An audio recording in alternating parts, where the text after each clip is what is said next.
Jai Shri Ram. Canto 32.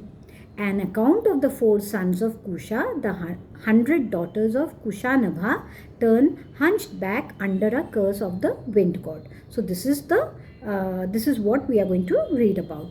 There was a noble and great ascetic king of unobstructed vows, Kusha by name, born of Brahma, who knew what is right and honored righteous men.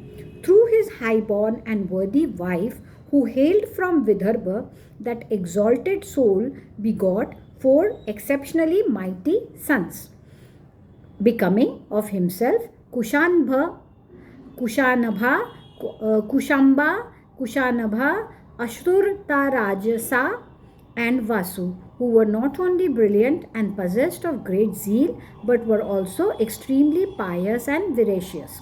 With intent to urge them to their duty of protecting people appropriate to a Kshatriya, Kusha said to them, "The duty of protecting people must be done by you.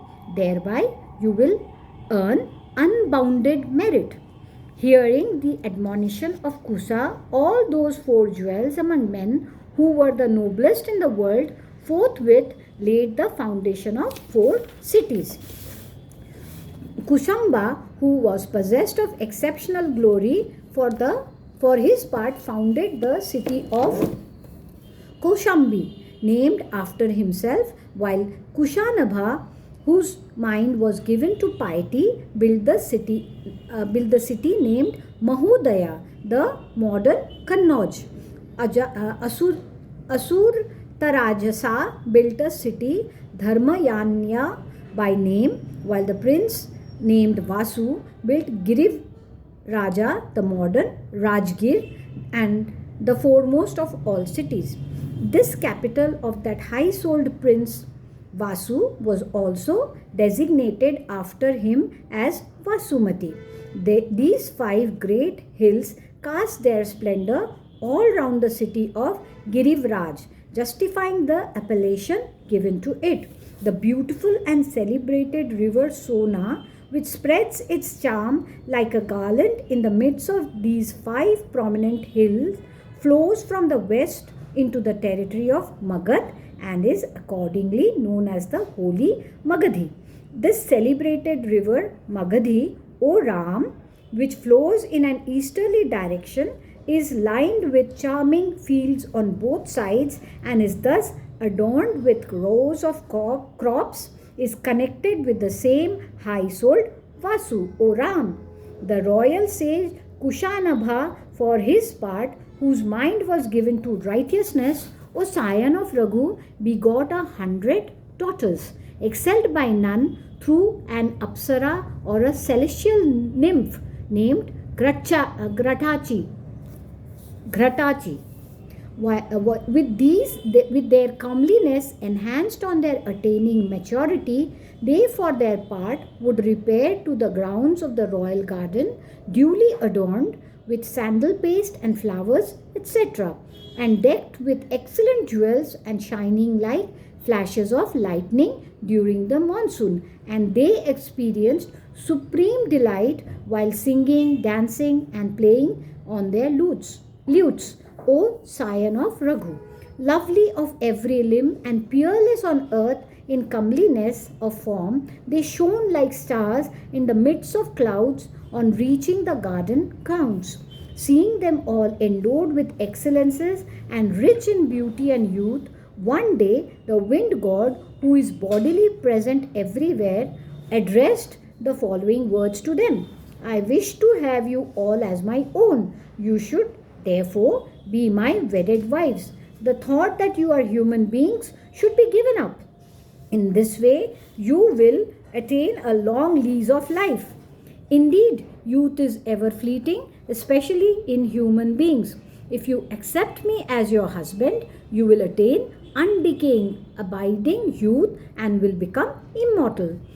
Hearing the aforesaid proposal of the celebrated wind god, whose movements are ever unobstructed, and then deriding his offer, all the 100 damsels present said, "In the form of life breath, you move inside all living beings, O jewel among gods, and we are aware of your glory. Yet we cherish no attraction to you. Why then do you insult us by making an unseemly offer to us? We are all daughters of Kushanabha, O God, and the foremost of all gods. We can bring you down from your exalted position by pronouncing a curse on you. Yet, even though you are a god, you are anxious to preserve our ascetic glory. We are anxious to preserve our aesthetic glory, which is sure to diminish in the event of our cursing you. Let not that unpropitious hour ever turn up, O evil minded one, when prompted by lust, our baser nature, we should crave for and accept a match on our own initiative, disregarding our voracious father. For Father is our master, nay, he is our supreme deity. He alone will be our husband, to whom our Father will give us away. Hearing their insolent and defiant reply, however, the all pervading wind god, who is not only glorious and powerful but exceedingly irascible, also entered all their limbs and distorted them. Distorted by the wind god, the aforesaid maidens returned to the king, their father's palace. Having entered it, they felt much perturbed and abashed, and their eyes were filled with tears. Perplexed to see those beloved and most charming girls deformed and miserable at that moment, the king, Kushanabha, asked the following question: What is this strange phenomenon? The whole thing may be related to me. Who has violated the principles of justice? By whom have you all been turned hunchback? And how is it that you all are making gestures and do not utter a word? Making the aforesaid inquiry and heaving a deep sigh, the king then composed himself in order to hear their reply. Thus ends Canto 32 in the Balak Kand of the glorious Ramayan of Valmiki, the work of a rishi and the oldest epic. Now, Canto 33. What is it about? Kushanabha applauds the forbearance and forgiveness of his daughters, the story of the birth of Brahmadatta and his marriage with Kushanabha's daughters. Hearing the aforesaid question of the celebrated and wise Kushanabha, all the 100 maidens touched his feet with their heads and replied as follows. Resorting to the evil path, the all-pervading wind god, your Majesty, sought to violate us and did not respect our righteous conduct. We said to him, May good betide you. We are dependent on our Father and as such are not masters of our own will. Ask you us of our Father, we shall certainly accept you as our husband if he gives us away to you. Pleading thus, we were hit hard, deformed by him of wicked intent who did not heed our remonstrance.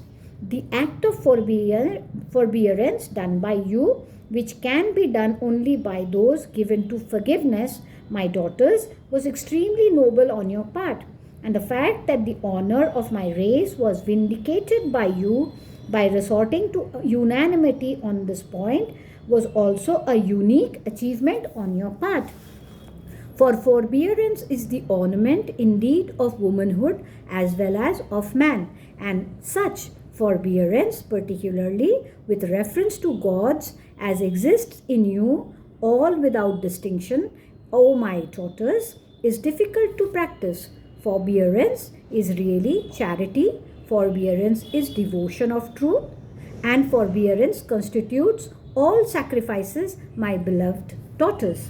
Hearing their complaint, the king, for his part, who was exceedingly pious and exceptionally glorious, replied as follows to his 100 daughters, excelled by none.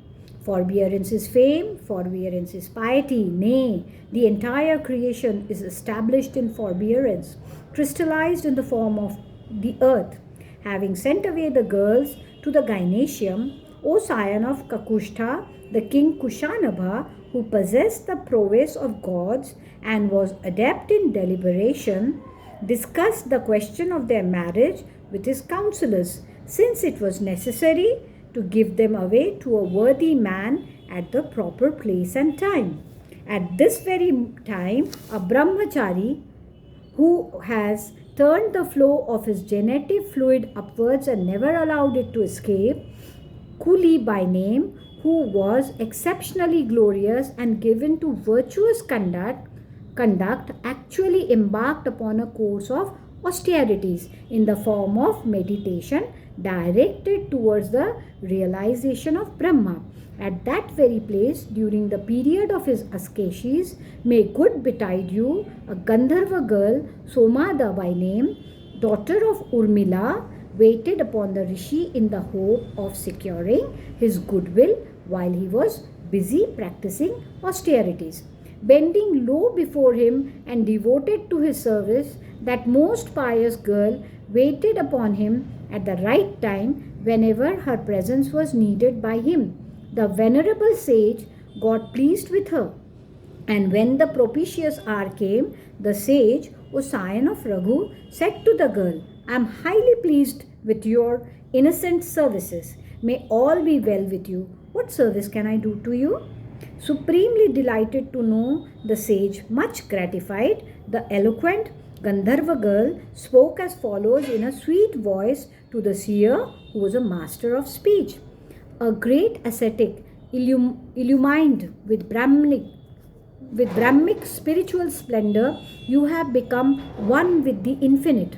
Hence, I seek from you a pious son, rich in ascesis, in the form of meditation, directed towards the realization of Brahma, the Absolute.